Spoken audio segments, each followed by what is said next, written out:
How's it going, guys? I'm Chris from Crazy Random Happenstance, and welcome, as always, to another installment. This week, I'm really excited about what I'm going to talk about. I wanted to focus on something that I hinted at a couple of weeks ago in a daily Random Happenstance video, my other channel, and that is the launch of the Nintendo 3DS. Ooh.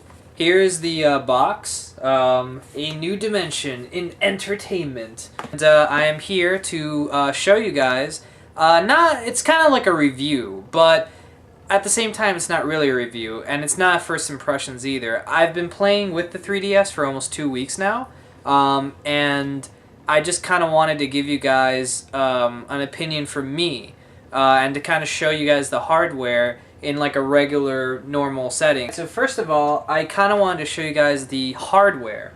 I just want to show you guys the actual system itself and the stuff that it came with and stuff like that. So this is the actual Nintendo 3DS. It's kind of thick.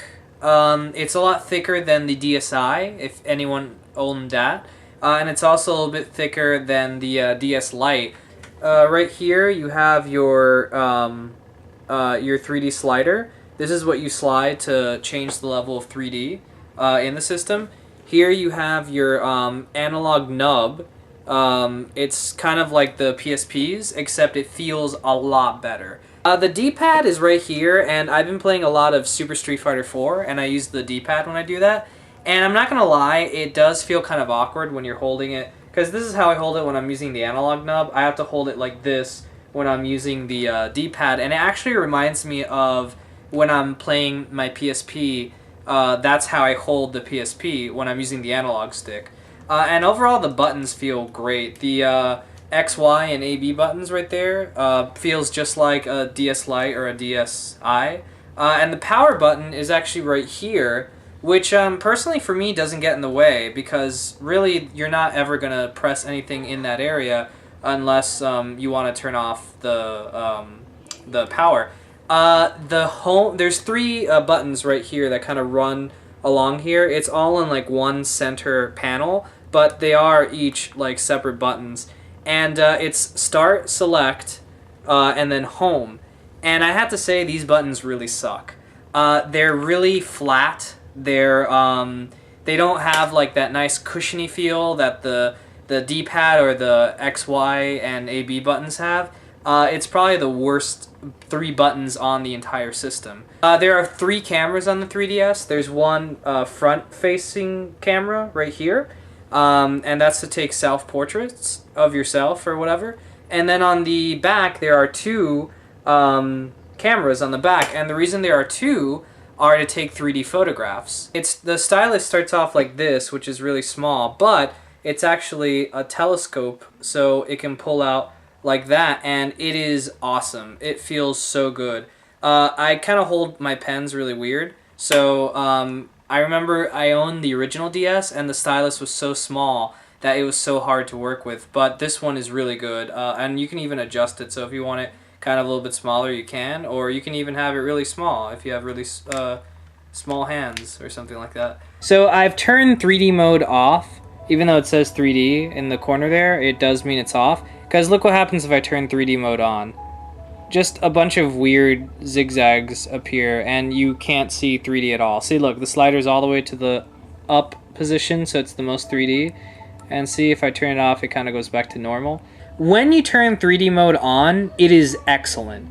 When I mean excellent, it literally looks like when you go to the movie theaters and you see whatever 3D movie you're going to watch and you put on the glasses and you're sitting there and you're watching it, or if you've gone to Best Buy and you put on your 3D glasses to watch, like, you know, a demo or something, it looks exactly like that. It looks incredible. So it doesn't look like some cheap sort of 3D or anything like that. So if you kind of are like iffy on that, I want to clarify that, because a lot of gaming sites don't really talk about that, and it kind of upsets me. They always say, oh, the 3D works great.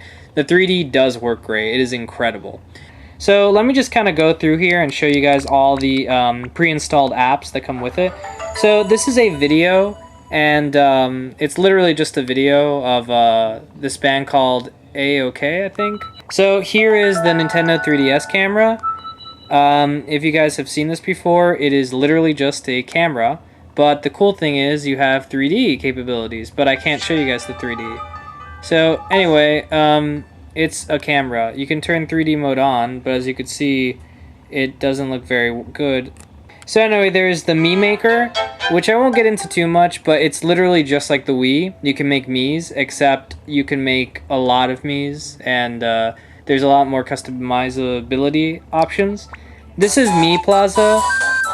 Let me lower the volume. Mii Plaza is a feature that uses Street Pass, and Street Pass basically means that when you turn on Street Pass, and if you close the system with it still being on, you'll see that this blue light is going to kind of pulsate. Well, you actually can't see it too well on camera, but it's pulsating. But look, I'm still connected online. That yellow light means I'm online. If I were to walk around in this mode with Street Pass on and meet people with 3DSs, in this case, I would get some of their Miis to download onto my 3DS. But you have to turn that feature on. A lot of people don't know that. You have to turn that feature on or else it doesn't work. So it's not by default. You do have to do it. So here we have the Nintendo 3DS Sound app. And this application is very similar to the DSi Sound app. You can just record your voice and mess around with it. You can add filters to it, stuff like that. What else? This is AR games. Now, I can't show you guys AR games because you kind of have to move around a lot and you guys are not going to be able to see it. But I would definitely recommend checking out some clips online. This is another AR game. That's actually my sister. But anyway, so this would look incredible in 3D if you guys know what I'm talking about. But let's see, press A, select my file, and look, there's Rebecca. Anyway, very easy to pick up and play. But I'm gonna use the analog stick. But the graphics are really amazing. I mean, it's on par with the Wii, like definitely. But it just makes me, I play this and I'm like, oh god, I wish I could play like Star Fox or something. So I better do what it says and press start. So as you can see, the graphics look great, and this is on a 3DS. Now down here, this is really cool. You're gonna see buttons that are gonna appear, and while I'm fighting, see, look, you can just go ahead and fight traditionally like this. You could do all your little attacks and stuff. But down here, if you tap this button, you can actually do attacks. Like, you can do a sonic boom. You can do a flash kick, and if you get enough points out of this guy, which I don't think I am, you can also do your ultra combo and your super combo. So it just makes the gameplay that much easier to do. So, like, you see, with stuff like this, you can just press it to do attacks. If you're not that good at this game, you don't have to be good at fighting games in order to be good at this game. So anyway, guys, I hope you enjoyed my little, I guess, review on the 3DS. The graphics are really good. The power the system has is good. The controls are good.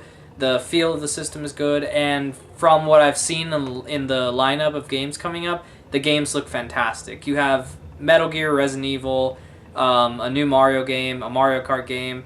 Like, there are a lot of games on there that I can't list right now because I'm really tired and it's kind of long. I do recommend it if you are kind of on the fence. If you can wait a while, I would definitely say wait, only because there's not really too much to play on it right now, and it's $250, and that's a lot. I saved up my money for this, like, the day Nintendo announced it. That's how I was able to afford it, but some people, $250 is hard to swallow. That's the most expensive portable Nintendo has ever released. Anyway, hope you guys enjoyed, and also, quick announcement I wanted to make. I don't know, I haven't hinted it on this channel a lot, but me and my friend Brian, who actually has been on Crazy Random Happenstance before very briefly, me and him started a podcast about movies, and it's called Movie Talk FM. Our website is called movietalkfm.com, and that's where our site is. You could check out all our information on there. We recorded our first episode a few weeks ago. It's on the movie Jurassic Park, and basically it's just me and my friend Brian talking about Jurassic Park. we kind of go off topic and we start randomly talking about a bunch of random stuff. It's very funny, it's comedy based, but it's also very intellectual because we do talk about a lot of stuff. So it's a nice blend of you get to learn stuff and it's also really funny. You can also check us out on iTunes. If you just search in the store under podcasts for Movie Talk FM, it should be under there. It's going to be under my friend's name, which is Brian O'Leary. And you can subscribe to us on iTunes, or you could just go to our site and watch it on there. But it's definitely a lot of fun. I enjoy doing it, and I think that it's really cool. So I would highly suggest you guys check it out. There's going to be new episodes for it every Thursday. So every Thursday, go to that site, go to iTunes, check your feed, or whatever you guys do, and check out our podcast. Alright guys, thank you very much for watching this very long video. Bye.